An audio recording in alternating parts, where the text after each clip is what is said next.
Welcome to Worlds Collide, a wrestling card podcast for wrestling fans by wrestling fans, featuring Tony Vella from WrestlingTradingCards.com. This is like a stock market. And Zhan Morning from Wrestling with Cards on YouTube. And I'm not saying there's a right or wrong answer, I'm just posing the question. Join them as they navigate the world of wrestling cards, helping you build a bigger and better collection and making some money along the way. What's up, crazy people of the wrestling card community? Yeah, I started off a little bit different. You never know what's going to happen on this show. Welcome to Worlds Collide, not Wrestling with Cards, which I screwed that up a couple weeks ago. Never know what's going to happen. So, Tony, how's it going? Welcome. Going good. How are you doing? Great. Happy to chat wrestling cards as always. We're back again. As always. We got to start with a tad bit of housekeeping. On the last week's episode, we talked about the Worlds Collide Spotify playlist. And today we're going to be adding a couple more songs to that, because if you look at what we're wearing, if you're watching the video portion of this show, we have two 80s, notarized 80s bands of totally opposite ends of the spectrum. So, yes, we do. We've got Motley Crue and Prince, which I'm a fan of both. I have been since I was a kid. So we're going to put a couple of their songs on the list for you. But again, I'm going to have it link in my bio, and I'm going to put it in the links of the show notes as well. So any of these podcasts you listen to in the audio or video, you're going to be able to find the link to the playlist. And again, we want you to be engaged. We want to hear what is, could it be a wrestling theme we've mentioned that you like? Maybe there's a wrestling theme that we haven't mentioned, whether it's modern, old stuff, whatever. If it's on Spotify, let us know. Each person can pick one song, and we'd love to add it to the playlist, a community free of charge playlist. I don't even think you have to have an account to check it out. You just go in there and hit play and, you do. And check it out. So it's going to be fun to kind of build that out and see what kind of interesting songs. I mean, and for those of you, if you want to search, just search Worlds Collide. It's not right, but it's good. That's the name of the playlist. That's what we're sticking with. We're not, right. I thought about leading it off with Winger. Haven't decided yet. Got to curate that list still, since that's what we named him after. But we're not here to talk. We're trying to attract people, not kick them away. That's true. Maybe I'll put that as like the what do you call it? Like the not the dark match. Usually they would do the dark match before TV started. But this is going to be the one after the main event, like the unsanctioned, like there you go, or like you go to a concert and you see a big band and like they get done playing, and then like an hour later, at like 2 a.m, they're going to put on the local band and everybody's leaving. We'll put Winger down there, maybe. Okay, yeah. You got to start out. I mean, it's a wrestling theme, so maybe start out a little bit with some kind of a classic wrestling entrance. We'll see. Well, I got to put that to post-recording, I'll have it out. I've been kind of working on it, but it is out now. So check it out. Link in the show notes. But today, maybe, you know what? Here we go. I'm going to go off the rails once again. We're talking about succession plans for your collection. And I will preface by saying that we had mentioned this in our Hoarder episode, which everybody loved so much. We got so much great praise for that from people. They loved us. They said, "Oh, you guys are the best. We're wrestling card hoarders, and we love you." Well, that's actually I'm still recovering from that one. Yeah, we got the total opposite end of the spectrum on that. I'm just kidding, guys. So I mentioned in that I thought that it was potentially a problem for certain people. I'm not, Tony, you've said it yourself. We're not trying to tell people how to spend their money. Everybody can spend their money the way they want. But just from from my perspective on the common sense standpoint on the hoarding cards, I was like, you're going to have all this stuff, and then what do you do with it? And, and people replied to us and they were mad about the hoarding and like, "Oh, you guys can't tell people how to spend their money." And that's not what we were doing. No. We were just kind of giving our thoughts, which that's what this podcast is all about. That being said, on a recent episode that you did with Paul had mentioned that he would like to see this brought up as a topic. Yep. So if Paul's requesting it, I don't care what these other Yahoo jabronis out there saying about it. If Paul requests it, if anybody requests topics, hey, we're open to always talking about anything. So today we're going to take Paul's topic of the succession plan. So Tony, I got to ask you, I'll just send it to you first. What are your plans? And I think it's going to be different for both of us because of the way we collect and running businesses and all of these things that are different than the average person. So what are your plans for your collection or lack thereof, or whatever it is you want to call the store combined with that. How are you approaching this? You know, honestly, I haven't given as much thought as you would think I have. And I really haven't thought about it that much until Paul brought it up. And I didn't even think about it about a year ago. Actually, let me start over with that. About a year ago, I had this conversation with both Chuckster and Paul about this. And we were talking about, their collections and what they were going to do with their collections, after they pass. And, knowing that I was being sort of involved in that was kind of one, little morbid to me, but it also made me think about what I have and what would I do with this stuff, if I were to go into declining health, or Right. I need the money for something for medical reasons or whatever, or I pass away. What will my wife do with and my son and my daughter? What will they do with this stuff after I'm gone? And I haven't really looked into it as deeply as I should. But to answer your question, I don't have a plan right now. And having this conversation with you, and hopefully for the audience, can make people think about, like me, what the hell am I going to do with my stuff if that happens? I mean, I know I could go into either wills or trusts or property memos, as they're called. There's, all kinds of will provisions, and there's just a lot of different ways to go about it. And I don't have a game plan yet. I would like to think that my wife and my children would do something proper with whatever it is that I have. I'm also a believer too that after I'm gone, why should I care what happens to my things after I'm gone? Because I'm gone. I'm not going to be enjoying these. I'm not going to be able to take them with me. I make jokes that certain people are going to be bare with their cards. That's what they seem to want to do with them. But yeah, to each their own. That's great. But I'm not going to be taking any of this stuff with me when I'm gone. So I have to give some serious thought as to what I want to do with my things or have them done. And when do I do them? Right. That's the question. Yeah, there's a lot of different ways. We've got some notes here we're going to try to cover. As far as I really don't have a plan either, but that's kind of been, I'm somewhat, besides the stuff in the back, all these boxes behind me are store inventory, and up the top is just fun stuff. But generally, I'm kind of always been a minimalist at heart. I like to collect things, but I don't need my room overtaken with, that's why I got rid of all my vinyl. That's why I got rid of a lot of my posters and CD collection and DVDs and all that stuff, because I like to just have a minimal amount of stuff, because I'd rather have a lot of that money available if it's something I'm not using or something I don't like as well. And that's, again, I've talked about it a million times. That's how I approach collecting, my PC, etc. Mm-hmm. So I really don't have a plan, but I also am in a unique situation of I have no kids. My family doesn't care about any of this stuff. My wife will get stuck with it. She knows how to sell things on eBay. I was like, just throw it up, and whatever you get is what you get. If there's something that I think that's why I like to go through that mental exercise about once a month. What do I want to look at in my collection that I love looking at and I don't want to get rid of regardless of the value? And then I move over to the column of what is kind of cool, but for the right price, I'll let it go.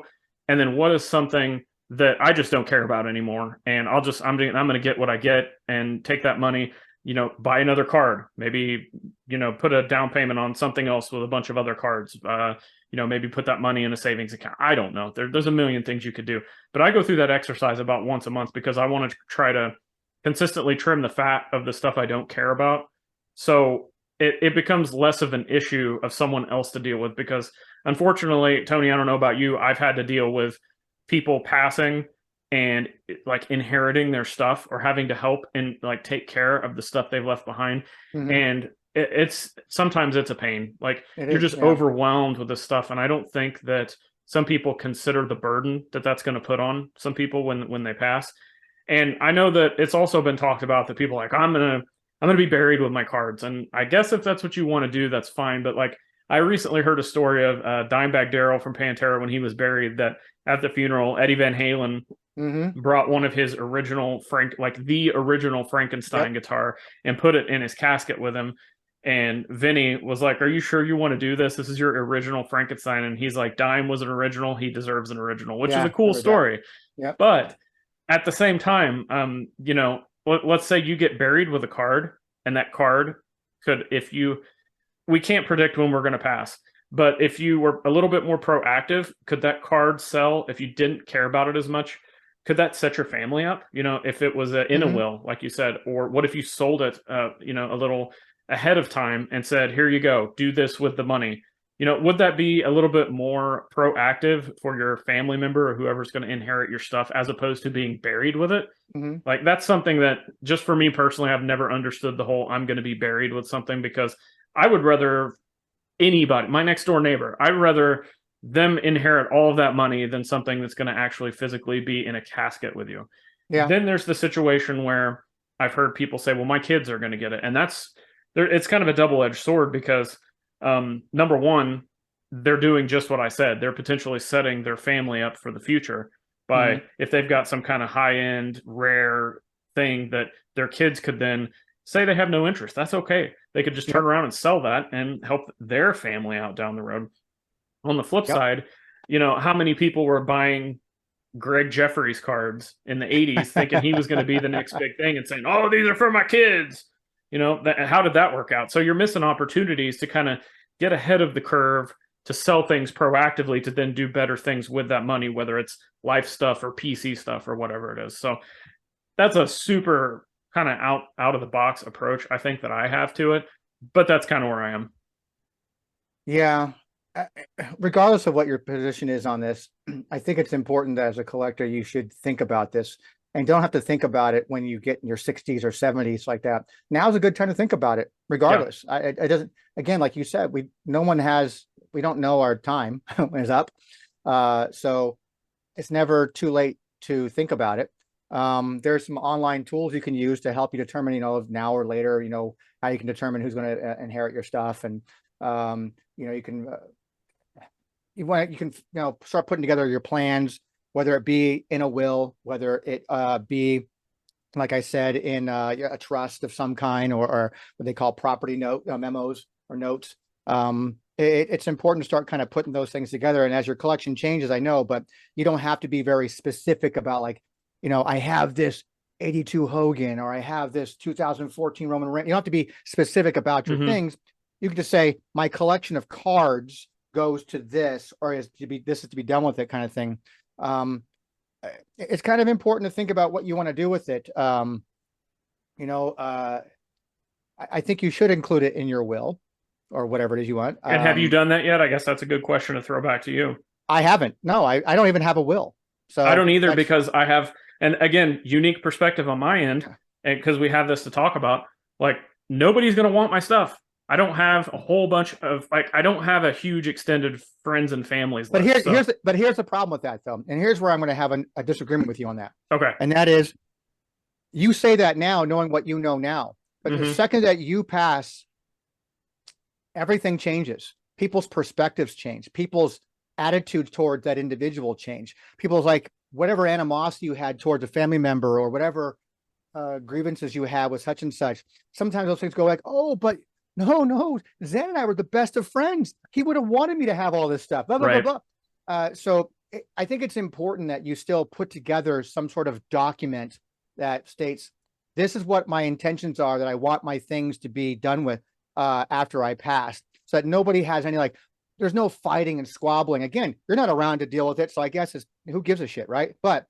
no, you make valid points. But you have people who are going to be like, well, you say now, like, well, nobody cares about my stuff.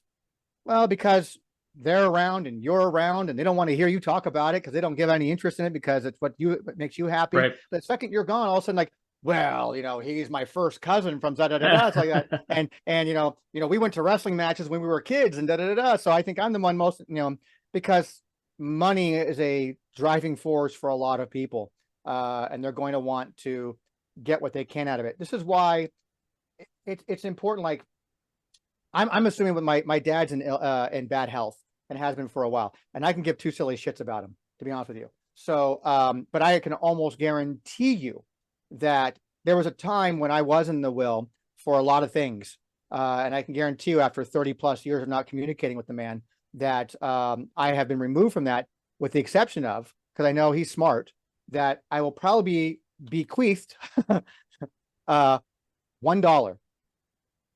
Because that's what you guys have to do. Because if you're not, my understanding, again, I'm not a lawyer, so I don't know, but my understanding, and I did this with my ex's mother, did the same thing. Her father left her $1 in a will so that she could not contest the will because she was given something.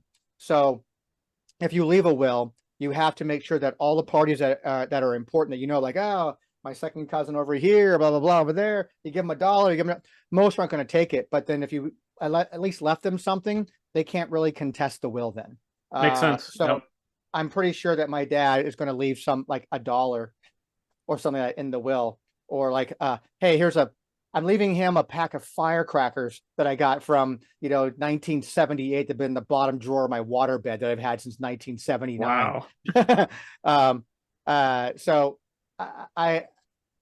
I would probably put something together that, to protect the people that you care about the most, I would probably put something together that at least details, this is what I want my collection. And I'm just talking from a collection standpoint. I don't know what else you have in stocks and bonds and property, sure. and I who knows, but we're talking from a collector standpoint. Yes, as you all know, your collectibles have value, and the value is just basically on what the market decides it's going to be for any given moment. So without declaring values so much, I would declare, like, I want my wrestling cards to go to, for me, like, I'm going to have my wrestling cards go to David Porto, co-owner of WTC, because he's the guy I know that would appreciate, understand, and know what to do with that stuff. Right. Or my stuff's going to go to Chuckster, or my stuff's going to go to Paul. Oh, my stuff's going to Zhan, because he knows what to do with this kind of stuff. Like, be mindful of people in your lives, and don't necessarily have to be family members.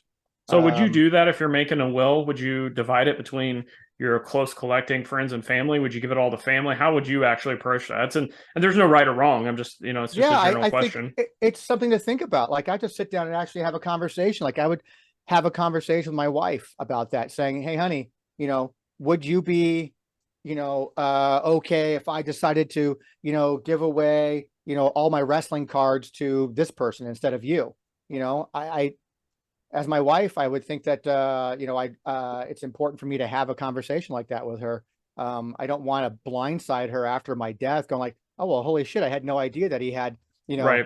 other people in his life that he was willing to give this stuff to. It's worth tens of thousands of dollars or something, Right. I mean, I'd rather set up, my wife and my family first. So I'd probably go the family route, but I would probably, you could also have things in your will or your trust where you can be very specific too. You could be as vague as you want or as specific as you want in these things, from my limited knowledge of this stuff. Where I could say all of my things are going to my son or my daughter or my wife, or collectively all three of them, or whatever, my grandkids. But please make sure to have the advisement of Zhan Morning, or please have the advisement of, of David Porto, people who know about my collection that could help guide you, these people, and like, hey, let me have a look at what you have. I'll make sure that this stuff gets dispersed properly. If you're looking to sell, if not, you want to hold on to it, totally cool. But I would have specifics in that will or trust saying that, please talk to these people to advise my loved ones their value and what this stuff is. Because a lot of times, maybe my son grows up and has no idea, like, I don't know what a Hulk Hogan card goes for. I have no idea what a Kurt Angle card goes for. I have no idea what these things are. It's not my lane. Well, and even if they didn't, the other thing people don't think about is, sure, not like me or someone else. Oh, we'll just go look it up on eBay. Look at comps. Well, some people don't want to deal with any of this. They don't want to deal with that. They just some people. I've actually been in wills where I was offered things, and I'm just like, I don't want to deal with this. Like, I don't want the money. I just don't want to deal with it. So, I mean, as us collectors out there, we see this all the time on social media where people will post and don't do the homework. And we talked about this many times in the past. Do your legwork, man. Go out there and do your homework. Stop asking people to do the work for you by asking, how much is this worth? How much is this? How much is this? Go check eBay. Go check online sales flat. But like you said, there's people out there who don't want to be burdened with that work. Right. And we are trying to make it as easy as possible for our loved ones after we're gone, to do whatever they need to do with this stuff. We're not going to associate or connect a price to our items because today if I do a will today and say my stuff is worth this, and I live another 25 years or 30 years, that value could be drastically different, good Right. or bad.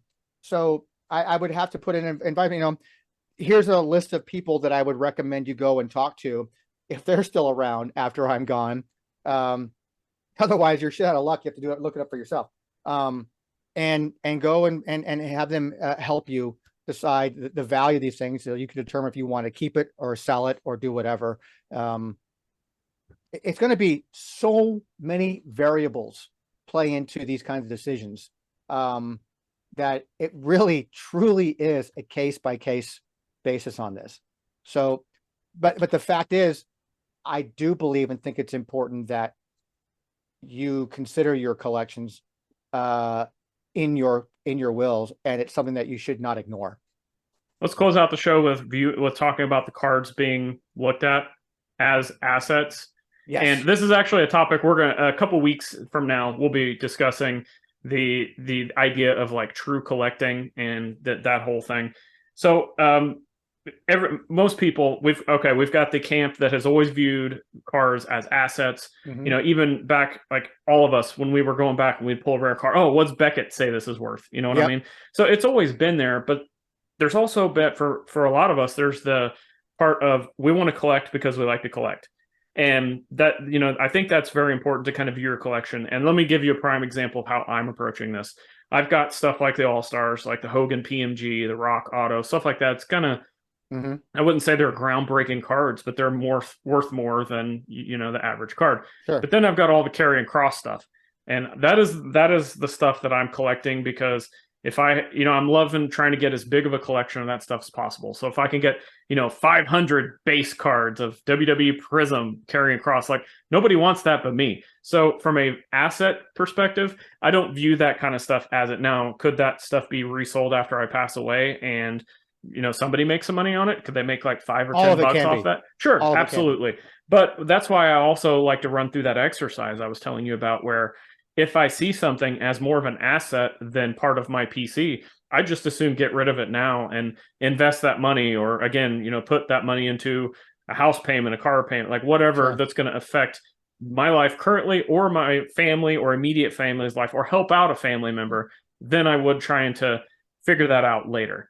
Yeah, I mean, that makes any sense. Of course, it all depends on how proactive you want to be about something like this, as we're talking about, obviously after we pass. Do you want to be proactive about it now and make those decisions so that things are taken care of and sold for, so you don't have to burden the people who will have to take care of this stuff after you pass? Do you want to do it now, or do you want to just lay everything out in paperwork and say, here's what I'd like for my stuff to be done with, who it should go to and what to be done with it all?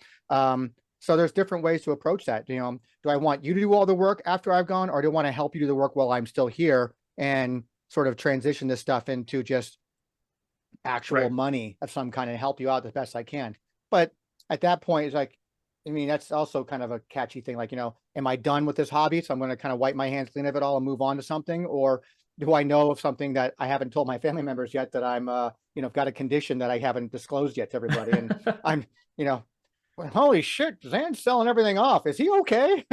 Right. Yeah. So, there's different ways to approach this. So, I still think it's important that you have that will or some sort of a trust put in place, even if it's vague, that at least helps guide people to know what to do with your things after you're gone. When my grandfather passed away years and years ago when I was working for AOL, and I got this package in the mail that and because my mother had passed away as well. So it went down the ladder. My grandfather had passed away. The property eventually got sold. My mother had already been passed away long before that. And so it came to me and my brother and my sister. And so I've gotten this itemized list of all this stuff. And I just, it told me what everything was. And this company had to go through and assess value to everything and blah, blah, blah. It was a lot of work, man. I had to get things notarized and all these. It was just a lot of work. So the more information you can provide ahead of time is less work for your family members, your loved ones, whoever it is that you're going to, push this stuff onto after you've passed. So I think it's an important thing. It's I'm going to be 54 this year. So it's, I've got, I always say I'm playing the back nine of the course right now. So, I've got to start, thinking about what I'm going to do before I get to the clubhouse, man. And, it's, it's weird to think about things. It can bring out different emotions in people. I think it can probably make people feel weird. Maybe people break down. I don't know, but it's important that if you have a collection and you have people in your life that you need to make sure are aware of what you have and say, don't give my stuff away. This stuff could be valuable to you. I'd like for you to have it because this is the person I trust to take care of it. And here are the people I wish that you can connect with to help you, guide you to sell this stuff. I think it's important to have a game plan no matter what, because I've said all along, we've talked about since the day you and I first met, I started doing this. It's part of our opening segment. It's like a stock market. And that's kind of what it is. I mean, and the stock market is assets, and that's everything. My phone, this pen, this Post-it note, this Hulkamania tumbler that your store keeps selling out of. Yeah, this concha, this this empty Monster can will have value even after I drink it. It all has value. So help people in your life that you want to take care of these things for you after you've passed by being hopefully as detailed as you possibly can. You can do it now if you're 21. You can do it now if you're 91. Just get it done, because you don't want to burden the people. Unless that's your end game. Like, you're like, F all these people. They were all assholes to me my whole life. So this is their problem now. And that's the case. Can we leave our will in that case to some people on Twitter, or do we even want to give them that much love? Oh, no. I don't want to give anybody that much love. All right. And speaking of getting some heat, let's close out with this. I got one more comment. And if people didn't hate us already for wasting their time, not talking about just the cards, brother, but talking about, some real life stuff here. That's why grading is important, because if you get that really high end card and it's in the slab, it tells you what it is. It tells the grade. So much easier for your average person off the street to sell. It's ready to go. It's so easy. Your average person probably won't know what the grading scale is and how that works like that. Well, I'm saying the information is there to look it up, like right there in front of you.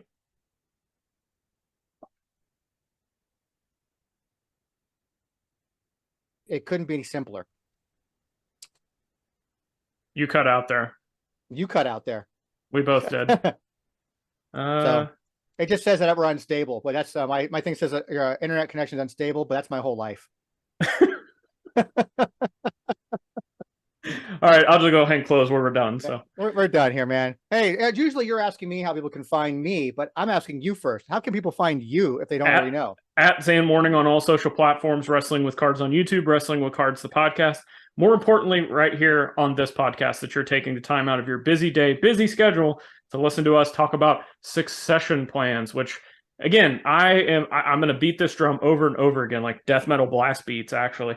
I like to hear and put out the content that is more than just the cards. If you want to hear about what's the latest release, what's the latest hobby controversy, this guy trimmed this card, blah, blah, blah, blah, blah. Like, that stuff gets so old to me. It has its place. It is important, sure, but that's not necessarily what we're here to talk about. We want to, sometimes we're going to talk about that, but other times we want to talk about real life, hard hitting facts of the hobby, and how maybe help you out, because that's the whole reason we started creating content. So because talking about death isn't all like happy. So no, not unless we're watching Undertaker matches or Mick Foley and Terry Funk matches. That might be true that. Hey, we're talking death. We got to have some old death matches too. Don't forget superstar Billy Graham and Dusty Rhodes. Yep, there we go. Oh man, rest in peace, Billy Graham and Dusty Rhodes. Jeez, never be another one like those guys. They were originals for sure. Tony, let everybody know where they can find you. WrestlingTradingCards.com. You can find all of our social media pages on the bottom of every single page of our website. So, and you can all check out the WTC TV. We don't do as much as Zhan does, but we got a few. We do our monthly recaps there with Paul from Price Guide, and I got a couple of things coming up. I think hopefully a couple of different episodes and some interesting content coming out there on the channel.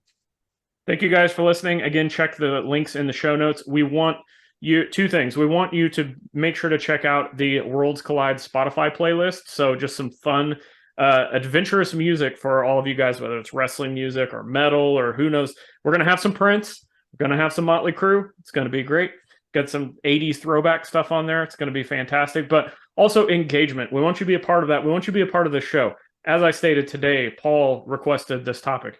If you have a topic you want talked about, I don't care what it is. If you want us to talk about a new release, if you want us to talk about the controversy, if you want us to talk about some super stale, rusty set from the 70s or something, just let us know what you want. We'll try to do our best to cover it. We'll give you a shout out while you're at it. We want engagement. That's what this is all about, building community, putting information out there for people to take and run with it however they see fit. So let us know.